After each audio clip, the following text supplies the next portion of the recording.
must know. Yes, expect I will still be here, but you must count on that in about 10 minutes. Time right, so goodbye.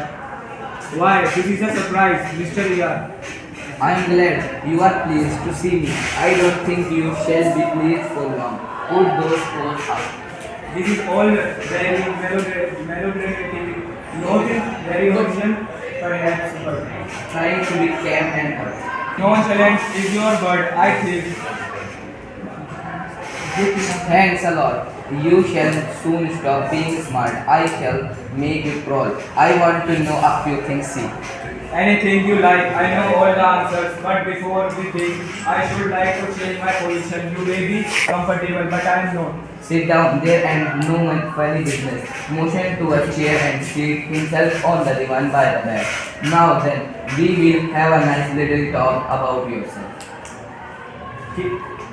At last, a sympathetic audience, I will tell you the story of my life. How, as a child, I was stolen by the gypsies, and why at the age of 32, I find myself in my lonely, exacting cottage house. Keep it to yourself and just answer my question. You live here alone, we shall do you. I am sorry, I thought you were telling me, not asking you. A question of inflection, your voice is unfamiliar. With emphasis. Do you live here alone? And if I don't answer, You have got enough sense not to want to get hurt. yet I think good sense is shown more in the ability to avoid pain than in the mere desire. Never mind, my name. I like yours better, Mr. Gerard. What are your personal names? Vincent Carlos. Do you run a car? No, That's a lie. You are not dealing with a fool. I am as smart as you and smarter. And I know you run a car better me. Be careful, wise guy. American or is that merely a clever imagination? Listen, This is this gun, no toy. I can hurt you without killing you and still get my answer. of course, if you put it like that, I will be glad to assist you. I do process a car and it's in the garage around the corner. That's better. Do people often come out here? Very rarely, surprisingly, few people take the trouble to visit me. There's the baker and the greengrocer, of course. And then there's the milkman, quite charming, but no one so interesting as yourself. I happen to know that you never see dead people. You seem to have taken a considerable amount of trouble. Since you know so much about me, won't you say something about yourself? You have been so modest. I could tell you frankly. You think you are smart, but I am the top of the class around here. I have got brains and I use them. That's how I have got where I have. And where precisely have you got? It didn't require great brain to break into my little cottage. When you know why I have broken into your little cottage, you will be surprised, and it won't be a pleasant surprise. With you figuring so largely in it, that is understandable. By the way, what particular line of crime do you embrace, or aren't you a specialist? My specialty is jewel robbery. Your car will do me a treat. It's certainly a dandy bus. I'm afraid jewels are few and far between in the Wales, Essex. So are the cops. I can retire here nicely for a little while. So, you mean to live with me? A trifle sudden, isn't it? You will go. You will not be invited. You won't be here long, so I didn't trouble to ask. What do you mean? This is your big surprise. I am going to kill you. A little hurt, isn't? With heavy sarcasm. Yeah, I will be sorry to do it. I have take a fancy to you, but it's just got to be done. Why add murder to your other crimes? It's a grave step you're taking. I am not taking it for fun. I have been hunted long enough. I am wanted for murder already and they can't hang me twice. You are planning a graduation trouble. So to speak, admitted, you have nothing to lose, but what have you gained? I have got freedom to gain. As for myself, I am a poor hunted rat. As Vincent Charles Gerard, I am free to go places and do nothing. I can eat well and sleep and without having to be ready to beat it at the sight of a gun.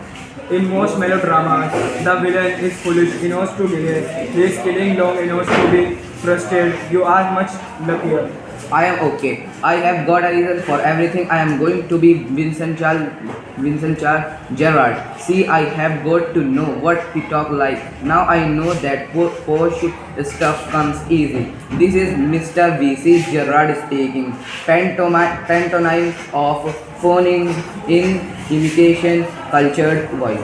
And that's not all. He stand up. Get up a minute. Gerard stands. Now take a look at me.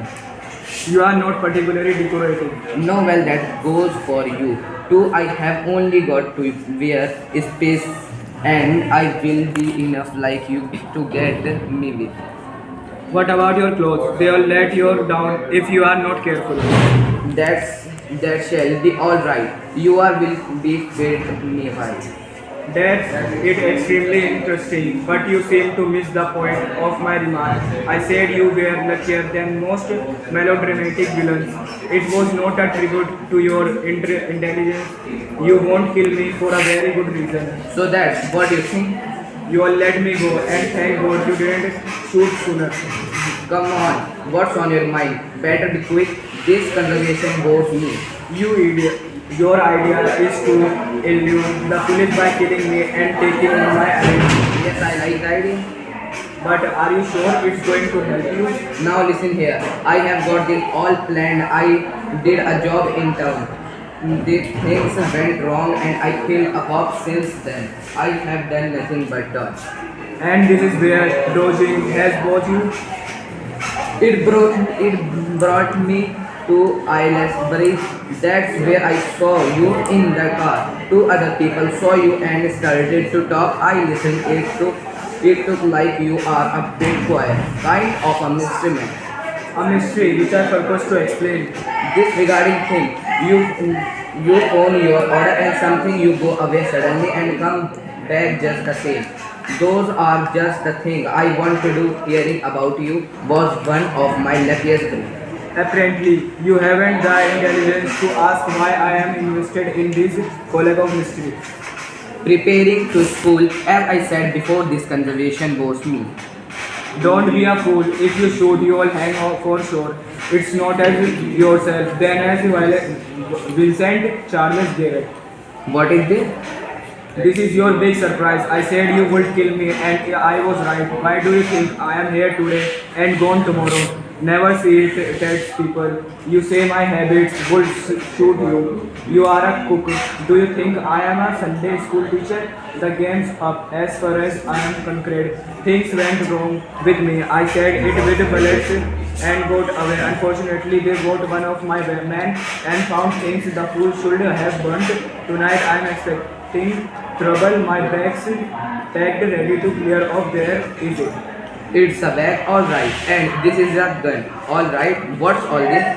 That's a disguised outfit, false mustaches, and but not. Now, do you believe me? Seemingly, I don't know. For God's sake, clear that molded head of yours and let's go. Come with me in the car. I can use you if you find it's a friend. You got me in the car and you will still got your gun. Maybe you are right. Then don't waste time. Goes and picks up hat and bag. Careful, boss. I am watching you. I have got a man posted on the main road. He will bring up if he sees the police, but I don't want to leave. Come on, they are after us. So here straight to the garage. How do I know that you are telling the truth? Oh, don't be a fool. Look out for yourself. Rattle door and shout. Let me out of here. Hello, yes, speaking. Sorry, I can't let you have the purpose. लगा तो दो